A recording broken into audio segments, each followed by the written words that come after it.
Responsive design with regard to the Alison Publisher tool refers to the two page edit views that are available in page edit mode, that is, desktop view and mobile view.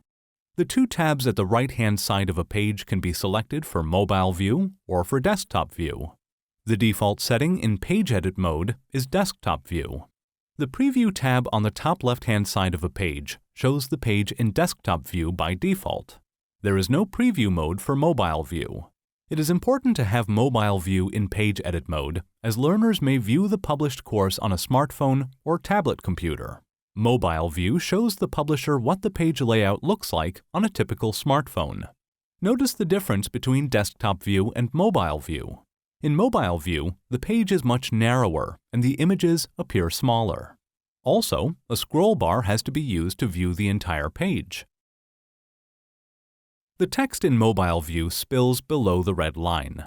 However, in desktop view, the same text does not spill below the red line. It's okay for text to spill below the red line in mobile view. However, it should not spill over too much, otherwise it may be cumbersome for the user to view the page. It is a good idea to leave some blank space above the red line in desktop view so that not too much text spills over the red line in mobile view.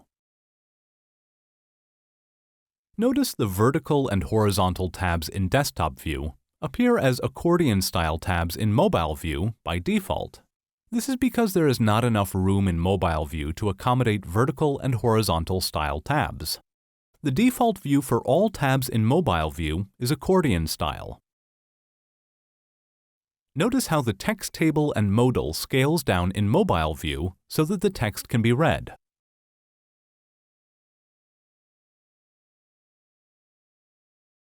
Also, the size of heading text changes in mobile view, as can be seen in the example of the end of topic page. Page layout should be performed and previewed in the default desktop view.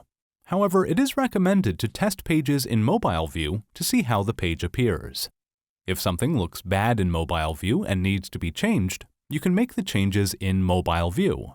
However, check the page in desktop view after the changes have been made in mobile view to make sure it appears correctly in desktop view. Try to ensure that the page layout is user-friendly both in desktop view and in mobile view.